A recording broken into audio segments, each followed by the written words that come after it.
Please welcome Kendrick Lamar. Oh, y'all gotta make some more noise than that.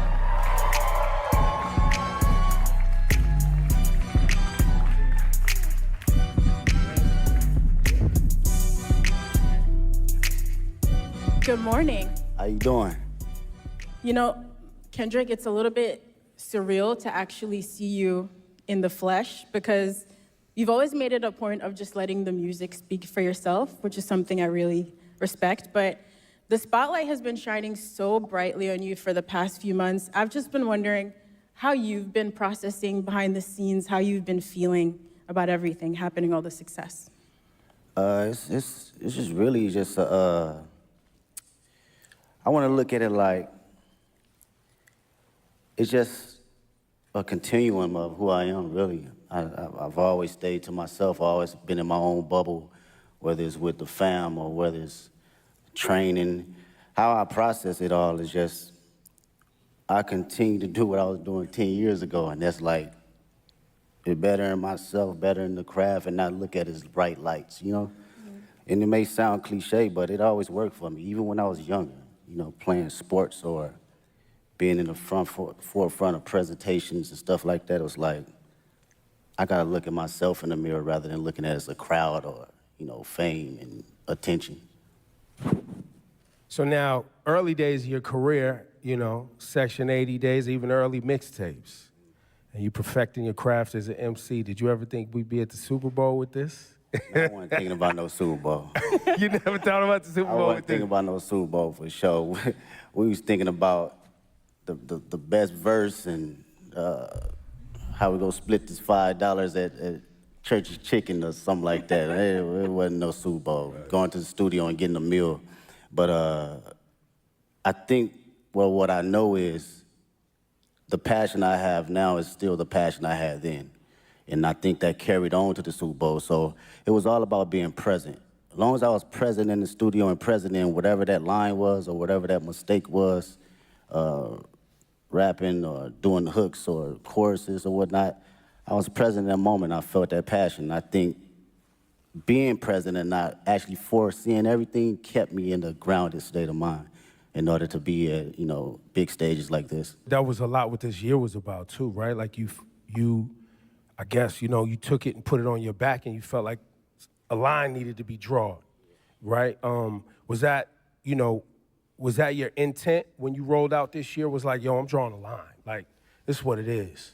My intent was to always keep, I think from day one was to always keep the nature of it as a sport. You know, I don't care how motherfuckers look at it as far as like, as a collaborative effort, you know, that's cool too, but I love when artists grit their teeth. Like, I still watch battle raps. I still watch Smack URL from Murder Mook to Lux to Tay-Rock, you know, my bro Daylight. This has always been the core definition of who I am, and it's been that way since day one. So I don't think it was a thing for this year. It was always just a continuum. And What are we doing today? I need to up my game. NJM puts their policyholders first, and people are noticing. What I will say about this year, it was more from a space where I think a lot of people was putting rap to the back, and you didn't see that. You didn't see that grit. You didn't see that bite anymore. So I always took that in consideration in going into any type of my music. That's interesting. So I hope this makes sense, right?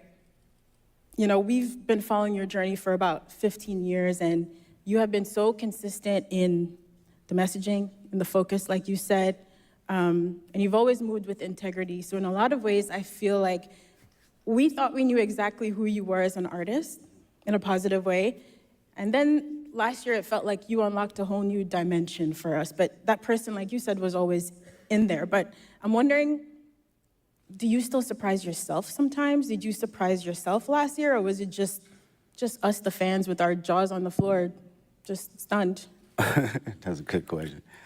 Surprise myself? Nah, I don't think I surprised myself, because this, for me and for my partners that's been around me since 2005, 2006, like my brothers, they know my personality, they know my capabilities. even when it, wasn't presented to the public at first, right? So this is just like a revolving door of what I've been doing in Carson Studios, at the homie garage, or my brothers at TDE, or just anybody around the city of Compton in LA.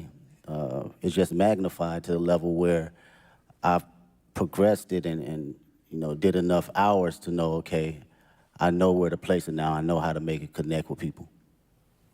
It feels like each album, too, getting to this point was like, it was an album for the culture, and it was an album for the critics. You know what I mean? And then it was for the critics, Yeah. and then GNX comes along, and it's like, nah. This album for anybody, everybody, and anybody who want it at any time.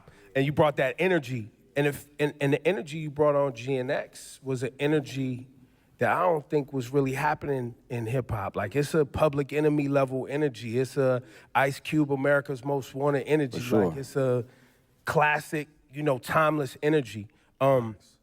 Talk about your headspace between Mr. Morale and this GNX. Yeah, no, that's great. Go back even further, man. Speaking on that energy, like it's my cousins was like DJ Quick, and Dre, these folks that my people was playing. So I always had that DNA. And you heard that DNA a little bit on Good Kid, Mad City, but I wanted to tell my story first, right? And fast forward to GNX, I felt it was just a perfect time because not only the energy was lost, but it was an energy that was bubbling inside of me as well. I wanted to go back to the forefront of just the bite and just the grit of rap, just all raps and hard-ass beats. And that's like the basics for me. I thought about, damn, what I used to like when I was a kid. Hard raps, good beats, that's smacking, right? And it was a great transition from Mr. Morale because that was my most intimate. I wanted to go inside of my own psyche and my own personal withdrawals and see how it connects with the public and who can relate. So during this time around, I think it was necessary coming out of that cocoon and feeling like, okay, I arrived now. I can spread my wings and show every state of who I am as far as Kendrick Lamar. And you really did spread your wings. I mean, you just... Hey, yo, and I'm gonna say this, and I mean this, I don't know, but in my opinion, Good Kid, Mad City is the greatest rap album ever made, ever put out in all of everything. I think Good Kid, Mad City is the best album ever that I've ever heard. So you let me know if you agree. What is your favorite album? What do you think is the best album ever? All rap, all hip hop. I also like My Beautiful Dark Twisted Fantasy and Graduation. I kind of put those up there, but yeah, I'm gonna have to give it to Good Kid, Mad City for sure.